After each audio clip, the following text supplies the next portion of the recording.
प्रणाम दर्शकों, मैं हूं ऐश्वर्या कपूर और आप देख रहे हैं मेरे साथ पूछता है भारत। और दर्शकों, आज ऐश्वर्या के एजेंडा में पूछता है भारत की आखिरकार ये जो अटेंशन सीकिंग सिंड्रोम है कांग्रेस पार्टी को और खासकर इस गांधी परिवार को, राहुल गांधी, प्रियंका वाड्रा एंड सोनिया गांधी,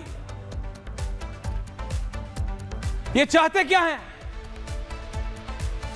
इस समय जब मैं आपसे बात कर रहा हूं, इस दुनिया के 66 देश आपस में जंग लड़ रहे हैं, जिसमें 10 से ज्यादा देश तो ईरान और इजराइल की लड़ाई में शामिल हैं। दुनिया का 90% तेल स्टेट ऑफ हॉर्मुज की वजह से रुक गया है। दुनिया का 30% लिक्विड नाइट्रोजन गैस ओमान ने रोक दी है।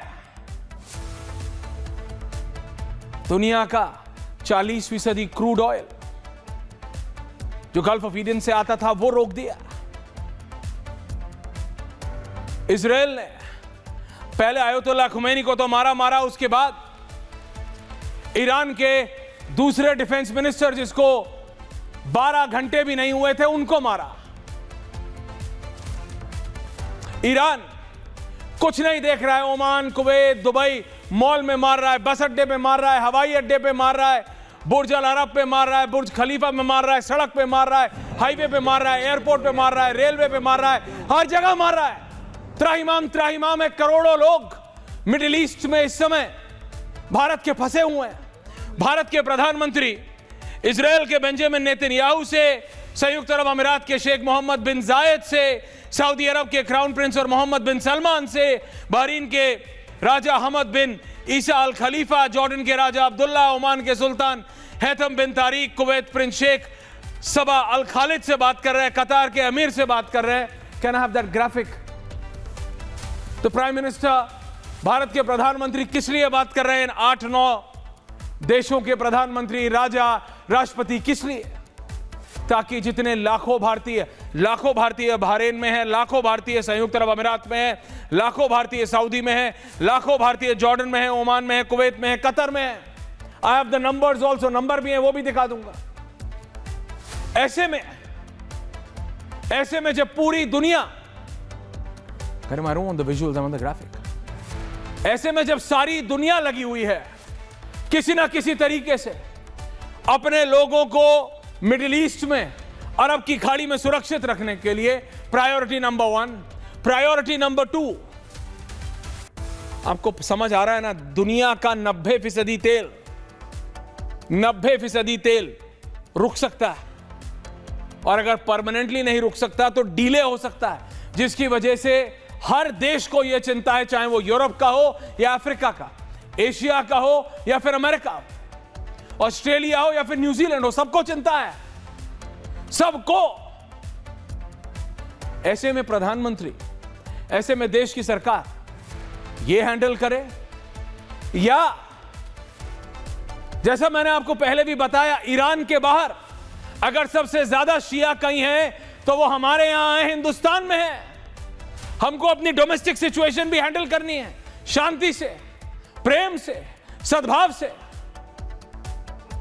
भारत इस जंग का भाग नहीं है।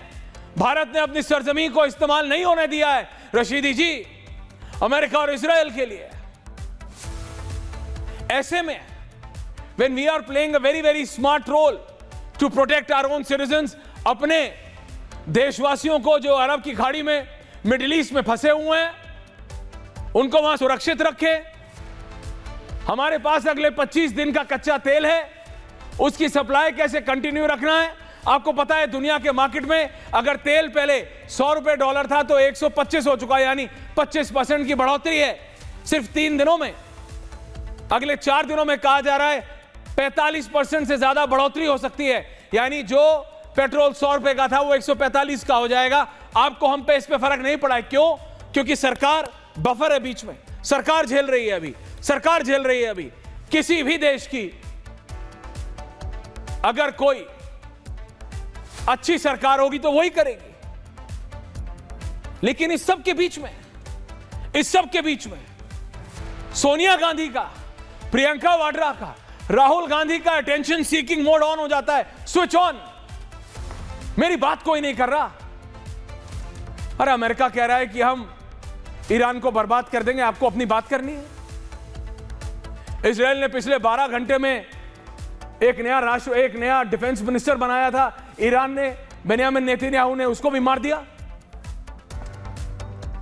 दुनिया, the world is on a brink of a world war और a war of the world, जिसके अंदर 2 गुट नहीं है, लेकिन पूरी दुनिया उस जंग में या अपनी जंग में शामिल हो जाए।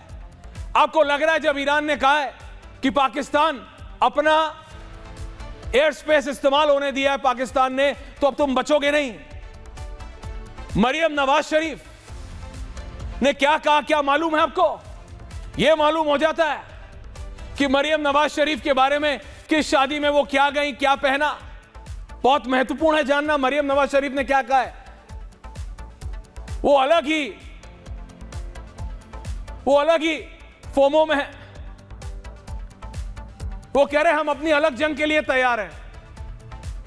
भारत, मतलब आपको समझना चाहिए, we are on a brink.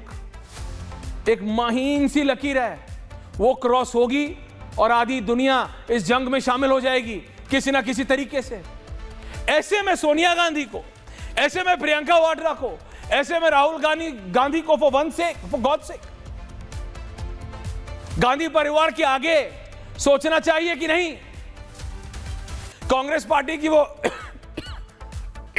कितना सोचते हैं वो हम सब देख चुके हैं पिछले 11-12 साल में। अचानक सोनिया गांधी का और कांग्रेस पार्टी का आयतुल्लाह खुमैनी के प्रति प्रेम, आयतुल्लाह खुमैनी के प्रति आदर, आयतुल्लाह खुमैनी के प्रति the immense love and respect for Ayatollah Khomeini is coming out. आज तक तो नहीं आई जब वो जिंदा था, आज तक तो कभी नहीं बोले। अभी तक तो अमेरिका अमेरिका अमेरिका। जब यूपीए 1 यूपीए 2 थी, कब, मुझे बताइए आप, कौन से आपके प्रधानमंत्री अमेरिका से ज्यादा जाते थे या फिर ईरान? अमेरिका से ज्यादा बायलैटरल होता था या फिर ईरान से? बताइए ना। अभी I challenge you, I challenge the whole Congress party. इतना आपको ईरान प्रेम जाग रहा है, इतना आपको आयतुल्लाह खुमैनी के प्रति प्रेम जाग रहा है, तो बोलिए ना कि ट्रंप इज अ मर्डरर। बोल के दिखाओ। बोल सकते हो क्या कि ट्रंप खूनी है? सोनिया गांधी जी बोल सकती हैं आप, राहुल गांधी बोल सकते हो आप, प्रियंका वाड्रा बोल सकते हो आप कि Trump is a murderer, Trump खूनी है, बोल सकते हो? नहीं, वहां टाई फिस हो जाएगी, वहां नहीं बोलोगे। इंटरनल डायनामिक्स बिगाड़ने हैं। भैया दुनिया इस समय बहुत महीन लकीर पे चल रही है। हर एक वक्तव्य, एवरी स्टेटमेंट अंतर्राष्ट्रीय स्तर पर, चाहे वो प्रधानमंत्री का हो या डोमेस्टिक स्तर पर, किसी भी बड़े नेता का बहुत मायने रखता है, खासकर भारत में। क्योंकि आपको समझना चाहिए, और मैं ये नहीं मानता, despite the negligence on the part of Rahul Gandhi which we have seen over the last decade, उनको यह नहीं बताया गया होगा कि ईरान के बाहर अगर सबसे ज्यादा शिया कहीं है तो वो भारत में है। हम जानते हैं उनका कल्चरल, स्पिरिचुअल जो कनेक्शन था आयतुल्लाह खुमैनी से, द सुप्रीम लीडर ऑफ शिया। ऐसे में सिर्फ अपने पॉलिटिकल पॉइंट्स गेन करने के लिए, अगर इतना ही आप एंटी अमेरिका है और इतना फाइन लाइन नहीं चाहिए, आप चाहते हैं कि एक पक्ष ले बिल्कुल इस तरफ वाला, तो सोनिया गांधी जी बोलिए ना कि ट्रंप खूनी है, बोलिए ना, बोलिए। तो राहुल गांधी बोल सकते हैं? नहीं बोल सकते, सिर्फ चिट्ठी लिख सकते हैं। लिखते रहो, चिट्ठी लिखने से कुछ होगा नहीं। We have to walk a very fine line. Please समझने की कोशिश कीजिए। रूस क्या कर रहा है? रूस ने नहीं बोला, चीन ने नहीं बोला। क्यों? क्योंकि समझो क्या हो रहा है। पहले अपने लोगों को सुरक्षित करो, अपने देश का भविष्य अगले 6 महीने के लिए सुरक्षित करो, फिर डिसाइड करो कि तुम्हें न्यूट्रल रहना है कि किसी तरफ रहना है। यही फर्क होता है, यही फर्क होता है एक लीडरशिप में और एब्सेंस ऑफ लीडरशिप में। जब आप अच्छे तरीके से भविष्य को आंक नहीं पाते, जब आप भविष्य को आंक कर अपने डिसीजन आज नहीं ले पाते। इतना आयतुल्लाह खुमैनी के प्रति आपका आदर सद्भाव है, आपके इतने इमोशंस है, तो कांग्रेस पार्टी निकले, सोशल मीडिया पे इतने एक्टिव हैं, लिख के तो दिखाइए कि what Trump has done is murder. है हिम्मत कांग्रेस पार्टी में? है हिम्मत? बताइए। पूछता हूं मैं और पूछता है भारत कि सिर्फ चिट्ठी लिखने के लिए है, सनसनी पैदा करने के लिए है, शिया कम्युनिटी में डिस्टर्बेंस पैदा करने की कोशिश के लिए है। लखनऊ में, तेहरान के बाहर अगर किसी एक शहर में सबसे ज्यादा शिया है तो वो उत्तर प्रदेश का लखनऊ है। शांतिपूर्वक हुआ। जम्मू कश्मीर में शांतिपूर्वक हुआ, दिल्ली में शांतिपूर्वक हुआ, मुंबई के आसपास शांतिपूर्वक हुआ, कई और प्रदेशों के कई और शहरों में शांतिपूर्वक हुआ, क्योंकि भारतीय हर भारतीय है। पहले वो जानता है इस समय Bharat is not a part, India is not a part of this. आप जानबूझ के एक नैरेटिव क्रिएट करना चाह रहे हैं, उस नैरेटिव से कुछ होगा नहीं, सिर्फ इंटरनल सिचुएशन बिगड़ेगी। इसीलिए आज जो भी प्रवक्ता अपनी बात रखेगा, दर्शकों आपको समझने की जरूरत है। और ये जो महिलाएं, कई पार्टी की महिलाएं, नेता या नेत्रियां जो कमेंट कर रही हैं, आज मैं सिर्फ उनको, आयतुल्लाह खुमैनी जिनका अभी मर्डर हुआ, मैं बोल पॉलिटिकल मर्डर, क्या कांग्रेस पार्टी बोल सकती है? नहीं। जिनको अभी मारा गया इजरायली और अमेरिकन फोर्सेस द्वारा, उन्होंने महिलाओं के बारे में क्या कहा था? Sheep and cows. उनका क्या काम है? क्या काम है महिलाओं का? ये उनके वक्तव्य हैं, एक नहीं एक दर्जन। ईरान की महिलाएं खुशियां मना रही हैं, खुशियां। ईरान की महिलाएं they happy, they saying good, freedom चाहिए हमको। और यहां पे अपना पॉलिटिकल एंगल सेट करने के लिए क्या हो रहा है?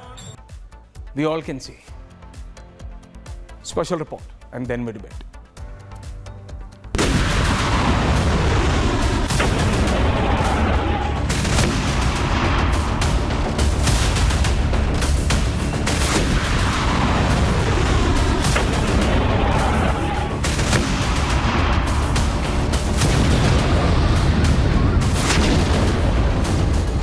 दुबई में अभी माहौल तो काफ़ी गंभीर है अभी भी, क्योंकि सवेरे काफ़ी आवाज़ें आ रही है, अभी भी ड्रोन शूट हो रहे हैं। एयर स्पेस बंद होने की वजह से एक एंग्जाइटी और डर का माहौल टूरिस्ट के अंदर है।